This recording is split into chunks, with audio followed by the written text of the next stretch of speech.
اور یہ بے صبراپن آپ کے لیے نقصان دہ ہے۔ بے صبراپن پہلے نا امیدی کی طرف لے جاتا اور پھر زندگی سے مایوسی، پھر اللہ سے بھی دوری۔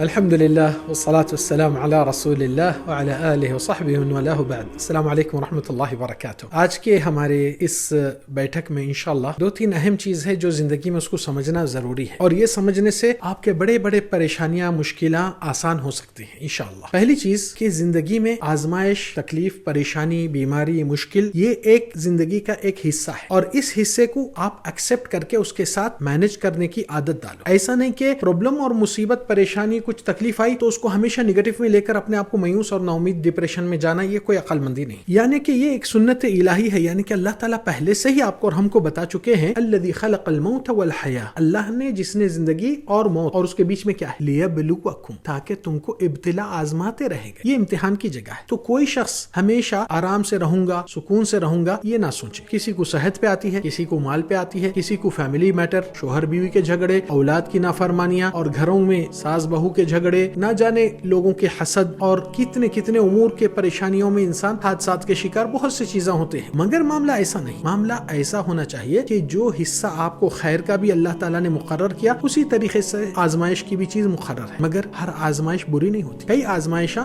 انسان کے لیے اپ گریڈ کرتی ہیں۔ چھوٹے بچوں کو دیکھیے، رینگتے رینگتے گرتے رہتا ہے چلنے کی کوشش کرتے وقت، مگر جب گرتا ہے اس کے ہڈیاں مضبوط ہوتے ہیں، کھڑنے کے قابل بنتا ہے، تو اس کا گرنا، مار لگنا اس کے لیے کوئی تکلیف کی بات اسی وقت محسوس ہوتی ہے، مگر آگے اس کے لیے سپورٹر بنتی ہے۔ آپ بھی اس طریقے سے ہر مشکل پریشانی کو پوزیٹیو میں ٹرن کر کے چینج کر سکتے ہیں، اگر آپ کے پاس یہ تھنکنگ وے ایمانی ہو۔ ایمانی مطلب کہ اللہ تعالیٰ کی تقدیر پر آپ اور ہم دستخط کر چکے ہیں۔ ایمان اللہ پر، فرشتوں پر، پیغمبروں پر، آخرت پر اور کتابوں پر اور تقدیر پر، خیر سے ہو یا شر سے ہو، دستخط ہونے کے بعد پھر اگریمنٹ سے آپ پلٹی کیوں مارتے ہیں؟ اور کئی آزمائشاں آتے ہیں مگر انسان کے لیے خیر ہوتا ہے، اور ہمیشہ آپ اس کو نیگیٹو نظر سے دیکھیں گے تو آپ کو ہی نیگیٹو ثابت ہوتے رہیں گے۔ آپ کو اگر وہی چیز کو تھوڑا سا انتظار کریں گے اور دعا کریں گے، اللہ مجھے اس معاملے کے خیر ہے سو دلا دے، اور اس معاملے میں جو شر ہے سو اس سے مجھ کو بچا دے، تو معاملہ آپ کے لیے بہتر ہی ہوتا ہے۔ لوگ اکثر آزمائش کے وقت، امتحان کے وقت بہت زیادہ فیلیئر کر لیتے ہیں امیڈیٹ ریاکشن کی وجہ سے، بے صبراپن، اور یہ بے صبراپن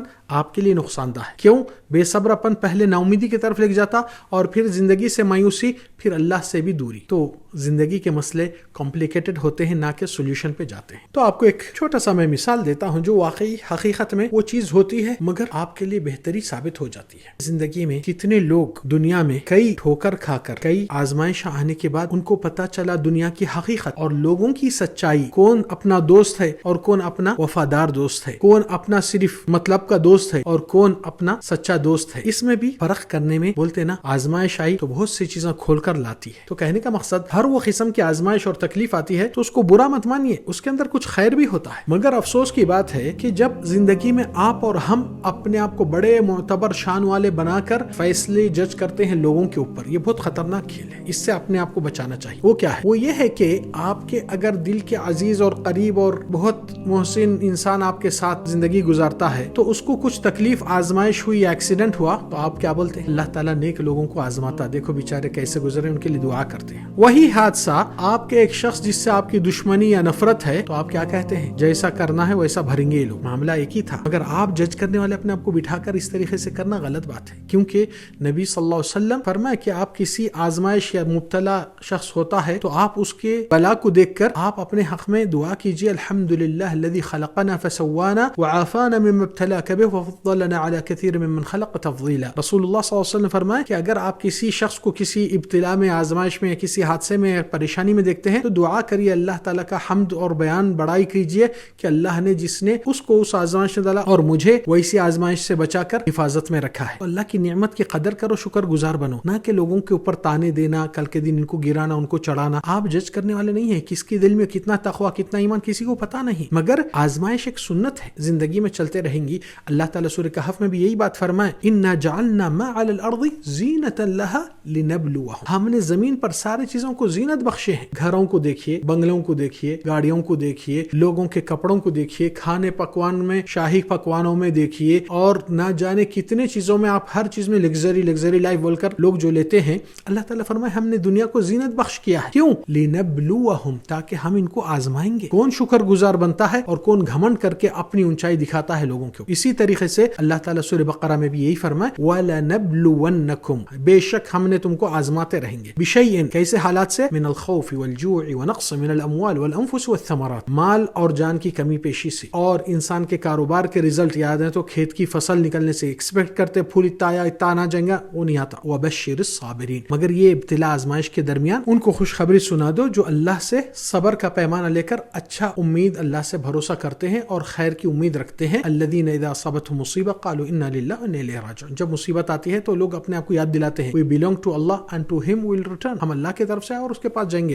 اور جب اللہ کی طرف سے آئے تھے یہ سارے مصیبتیں پریشانیاں لے کر نہیں آئے, اور جب جائیں گے یہ لے کر نہیں جائیں گے, سوائے جو حقوق اللہ تعالیٰ نے رکھا ہے اس کی پکڑ میں انسان کو پریشانی ہو سکتی ہے. اور جیسا کہ اللہ تعالیٰ آپ کے طرف آزمائش بھیجتا ہے تو اس کا مطلب یہ نہیں ہے کہ آپ سے نفرت کرتا ہے یا اللہ تعالیٰ آپ کا نقصان چاہتا ہے. نبی صلی اللہ علیہ وسلم فرمائے حدیث میں, اور یہ جس کو ابتلا آزمائش ہوتی ہے اس کے لیے خوشخبری ہے, کوئی ایمان والا بندہ یا بندی جس کو غم اور دکھ ہوتا ہے الا کفر من خطایا, اللہ تعالیٰ اس کے گناہ یہیں چھاڑ دیتا ہے. حتی الشوکۃ یشاکها, یہاں تک کہ کانٹا بھی چبھ جائے جتنا درد ہوا, اور انسان صبر احتساب سے معاملہ لے کر چلتا ہے. اللہ جب کسی بندے کو چاہتے ہیں اس کے طرف آزمائش بھیجتے ہیں. آزمائش کس لیے بھیجتے ہیں یہ یاد رکھیے کہ انسان سوچتا ہے بھائی میں کسی کو چاہتا ہوں کچھ آرام, کچھ سکون, کچھ اچھا تحفہ دیتا ہوں, مگر تکلیف یا آزمائش دکھ کی یا درد کی نہیں دیتا ہوں. مگر اللہ تعالیٰ کی محبت کیسی ہے؟ نبی صلی اللہ علیہ وسلم فرمائے ولا يزال البلاء بالعبد المؤمن, ایمان والوں کے ساتھ لگاتار آزمائش آتے رہتی ہے. حتی یمشی علی الارض وليس علیہ خطیہ, یہاں تک کہ اللہ تعالیٰ اس کے صبر اور احتساب میں اس کے گناہ یہیں معاف کر دیتا ہے تو اس کو جہنم کی صورت نہیں دکھتی ہے. اللہ تعالیٰ اس کے یہیں زمین پہ چلتا پھرتا اور گناہوں سے پاک صاف ہو جاتا. اس لیے آپ کے لیے اور ہمارے لیے ایک بہت بڑی کامیابی ہے. اس کامیابی کو کم نظر سے اور کم تر احساس سے اور ڈپریشن انزائٹی سے نہیں دیکھنا چاہیے. اللہ جو کرتا اس میں بہتری آپ کی اور ہماری ہے. اور کبھی کبھار یہ بات یاد رکھیے کہ اگر آپ کی زندگی میں ایک تکلیف, مصیبت, حادثہ, بیماری کچھ ہوتا ہے اور وہ چیز آپ کو اللہ سے جڑاتی ہے, لاکھ درجے بہتر ہے کہ دنیا کا پیسہ دولت آئے اور اللہ سے آپ کو دور کر دے. تو یہ مصیبت ایک نعمت ہے. جس نے اللہ کو پایا اس نے کیا کھویا, مگر جس نے اللہ کو کھو بیٹھا اس کو کیا ملیں گا؟ نہ دنیا رہیں گی نہ آخرت. اللہ تعالیٰ ہم کو اور آپ کو بندوں کے حقوق سے اور اللہ کے حق میں گنہگاری سے محفوظ کرے اور پاک صاف رکھے اور خاتمہ ایمان سے خیر سے کرے, اور ہر آزمائش پہ صبر جمیل اور اللہ کی رضا ہمارے دلوں میں حاصل کرے. صلی اللہ وسلم وبارک علی نبینا محمد وعلی آلہ وصحبہ اجمعین. السلام علیکم ورحمۃ اللہ وبرکاتہ.